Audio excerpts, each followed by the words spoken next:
এবার ফাঁস হয়ে গেল বিএনপির মহা পরিকল্পনা। বগুড়া 7 আসনকে ঘিরে তারা এমন কিছু পরিকল্পনা করেছিল যেটা অনেকটা বলা যায় ভয়ঙ্কর পরিকল্পনা। সেই পরিকল্পনা প্রকাশ হয়ে পড়েছে, আর এটি প্রকাশ করেছে আমার দেশ অনলাইন নিউজ পোর্টাল এবং তাদের অনলাইন টিভি চ্যানেলও খবরটি প্রকাশ করেছে, প্রচার করেছে। আপনারা হয়তো ইতিমধ্যে অনেকেই জেনেছেন। সেখানে এমন কিছু সিদ্ধান্ত তারা গ্রহণ করেছে জামাতের ব্যাপারে যেটা শুনলে আঁতকে ওঠার মতো। এত ভয়ঙ্কর পরিকল্পনা নিতে পারে কেউ? ঘটনা হচ্ছে গাবতলী এবং শাহজাহানপুর এই দুটি উপজেলা নিয়ে বগুড়া 7 আসন গঠিত। এই আসনে এবার নির্বাচন করবেন দেশনেত্রী বেগম খালেদা জিয়া।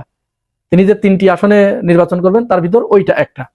এরপরে শাহজাহানপুর উপজেলার সভাপতি আজাদুর রহমান, সাধারণ সম্পাদক আয়ুব আলী এবং সাংগঠনিক সম্পাদক কামরুল হাসান, 3 জনকে নিয়ে একটি হোয়াটসঅ্যাপ গ্রুপ গঠন করা হয়েছে। তাদের সেই কনভারসেশন আমার দেশের হাতে পৌঁছেছে, আমার দেশ সেটা প্রকাশ করেছে। সেখানেই মূলত তারা ভয়ঙ্কর এক পরিকল্পনা করছিল এবং সেটা বাস্তবায়নের জন্য তাদের দলীয় নেতাকর্মীদেরকে তারা নির্দেশনা দিয়েছেন। কি পরিকল্পনা করছিল? পরিকল্পনার প্রথমেই আমরা যেটা শুনতে পাই ওই হোয়াটসঅ্যাপ গ্রুপের যে কল রেকর্ড, ওই কল রেকর্ডে শুনতে পাই, দেখা যাচ্ছে সেখানে শাহজাহানপুর উপজেলা স্বেচ্ছাসেবক দলের যিনি সভাপতি জনাব আজাদুর রহমান, তিনি ওই হোয়াটসঅ্যাপ গ্রুপে একটি নির্দেশনা দিচ্ছেন তার দলীয় নেতাকর্মীদেরকে যে জামাত এখানে বিভিন্ন বাড়িতে বাড়িতে গিয়ে, তাদের মহিলা নেত্রীরা বিভিন্ন বাড়িতে গিয়ে মা বোনদের, আমাদের চাচা চাচিদের, আমাদের ফুপুদের, আত্মীয় স্বজনদের বুঝিয়ে কোনো প্রলোভন দেখিয়ে যেন ভোট না নিতে পারে এই আসনের, এ ব্যাপারে সবাইকে সজাগ থাকতে হবে। কিন্তু ভয়ঙ্কর কথা তারপরে, এর যে ভয়ঙ্কর বিষয় সেটি বেরিয়ে আসছে।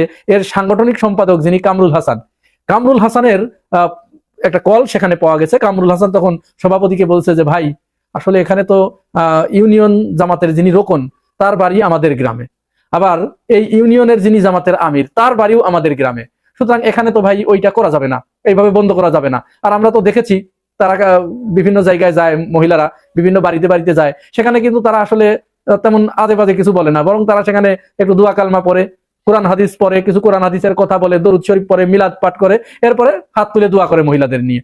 তো এখানে এইটা বললে পরে আমরা কিভাবে এদেরকে নিষেধ করতে পারি বা তাদেরকে আমরা এটা থেকে বিরত রাখতে পারি? এটা তো খারাপ কিছু বলছে না। এর জবাবে ওই ইউনিয়ন স্বেচ্ছাসেবক দলের যিনি সাধারণ সম্পাদক জনাব আয়ুব আলী, তিনি এবার ভয়ঙ্কর একটি বক্তব্য দেন ওই হোয়াটসঅ্যাপ গ্রুপে, ওই দুজনকে উদ্দেশ্য করে এবং তাদের সমস্ত নেতাকর্মীদেরকে।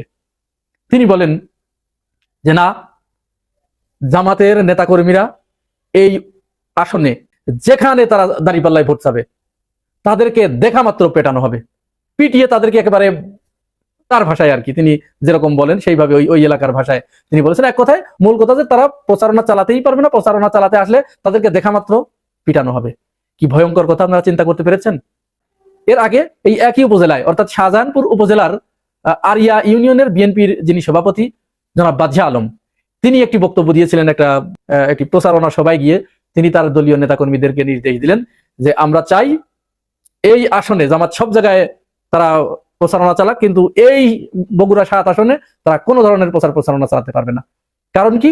কারণ এই আসনে দেশনেত্রী বেগম খালেদা জিয়া তিনি নির্বাচন করছেন, তিনি বিপুল ভোটে নির্বাচিত হবেন, এটা আমরা জানি, কিন্তু আমরা চাই এখানে তিনি যেন 90% ভোট পেয়ে তিনি বিজয় লাভ করেন। সুতরাং জামাতের কোন প্রার্থী এখানে যেন কোনো মত অবস্থায় প্রচারণা চালাতে না পারে এবং তাদেরকে প্রচারণা চালাতে দেয়া হবে না। এটি ভয়ঙ্কর কথা, ভয়ঙ্কর কথা, এবং নিঃসন্দেহে নির্বাচনী আচরণবিধি লঙ্ঘন করেছে। আমরা ইলেকশন কমিশনের কাছে এই ব্যাপারে জামাতকে অনুরোধ করব, একটা আবেদন জামাত ইলেকশন কমিশনে আগেই দিয়ে রাখতে পারে যে তারা সেখানে এই ধরনের বক্তব্য দিচ্ছে।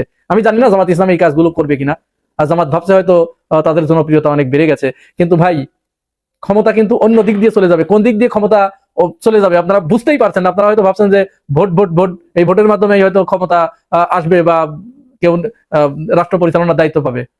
আপনারা জনগণের পিছনে দৌড়াচ্ছেন, কিন্তু আপনার প্রতিপক্ষ যে, সে কি জনগণের পিছনে দৌড়াচ্ছে নাকি সে অন্য কারো পিছনে দৌড়াচ্ছে, অন্য কোনো শক্তির পিছনে দৌড়াচ্ছে, অন্য কোনো জায়গায় বসে ঘুটু করছে? এটা কি আপনার খবর আছে? এই খোঁজ খবর কি রাখছেন আপনারা, নাকি নাকে তেল দিয়ে ঘুমাচ্ছেন? এইটুকু হচ্ছে জামাতের উদ্দেশ্যে বললাম। তো যাই হোক, এবার ওই তারা এটা ইসিতে একটা আবেদন কিন্তু দিয়ে রাখতে পারে যে সেখানে তারা আমাদের এরকম হ্যাম্পার করছে। এবার আসুন, এই বগুড়া 7 আসনকে কেন্দ্র করে কেন বিএনপি এরকম মরিয়া হয়ে উঠেছে? তাহলে কি এখানে এটাকে কি গণতন্ত্র বলে যে একজন নেত্রী তিনি একটি দলের প্রধান, দেশনেত্রী বেগম খালেদা জিয়া, আমরা তাকে সবাই শ্রদ্ধা করি, তার মানে কি তার এগেনিস্টে কেউ নির্বাচন করতে পারবে না? এটা কোন যুগের নির্বাচনী ভাষা রে ভাই? এটা তো এই প্রথম শুনলাম। তাহলে তো এখান থেকে ওর চেয়ে তো আপনারা বলে দিতে পারতেন, ইসিকে দিয়ে বা অন্য কাউকে দিয়ে আপনারা বলাতে পারতেন যে ওখানে খালেদা জিয়া দাঁড়াইছে, খবরদার ওইখানে যেন আর কেউ না দাঁড়াতে পারে, কেউ যেন প্রার্থী না দিতে পারে। সংবিধানে এটা আপনারা ইয়ে করেন, এই সংবিধানে এটা লিপিবদ্ধ করে নেন যে পর থেকে খালেদা জিয়া এবং তারেক জিয়া যে আসনে দাঁড়াবে সেই আসনে অন্য কেউ নির্বাচন করতে পারবে না। এটি সাংবিধানিক ভাবে অবৈধ।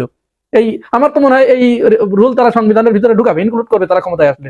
এখনই যদি তারা এই কথা বলতে পারে, 90% ভোট তাকে পেতে হবে, জনগণ যাকে ওখানে পছন্দ করবে তাকে ভোট দেবে। ওইখানে যদি হিরো আলম দাঁড়ায়, হিরো আলমকে যদি ভোট দেয়, আপনার সমস্যা কি ভাই? আপনাকে খালেদা জিয়াকে সেখানে 90% ভোট পাওয়াতে হবে? 100% ভোট পাওয়ান, প্রয়োজনে মরা মানুষগুলোকে উঠাই নিয়ে সেখানে ভোট দেন, সমস্যা কি? ভয়ঙ্কর কথা এগুলো। এটি একটি সুষ্ঠু নির্বাচনের জন্য অশনি সংকেত। এ ব্যাপারে প্রশাসন, ইলেকশন কমিশন, রাজনৈতিক দল এবং রাজনৈতিক নেতৃবৃন্দের দৃষ্টি আকর্ষণ করছি। একের পর এক বগুড়া 7 আসন থেকে এই ধরনের মারাত্মক কথাবার্তা যেহেতু আসছে, নির্বাচন সামনে যত ঘনাবে হয়তো তারা এত বেপরোয়া হয়ে উঠবে যে এখানে বিরাট কিছু ঘটে যেতে পারে। সুতরাং বিএনপির প্রতি আমাদের আহ্বান থাকবে, দলীয় নেতাকর্মীদেরকে থামান, সুষ্ঠুভাবে খালেদা জিয়াকে কমপক্ষে বিতর্কিত করবেন না। আপনাদের কথাবার্তায় যেন কোনো লোক বলতে না পারে যে খালেদা জিয়া এই আসনে জোর করে ভোট নিয়েছে। সাবধান, আপনারা কিন্তু খালেদা জিয়াকে ডুবাচ্ছেন আপনাদের মতো কিছু লোকের কারণে। এই শেষ বয়সে এসে হয়তো এরপরে আর তিনি নির্বাচন করতে পারবেন না।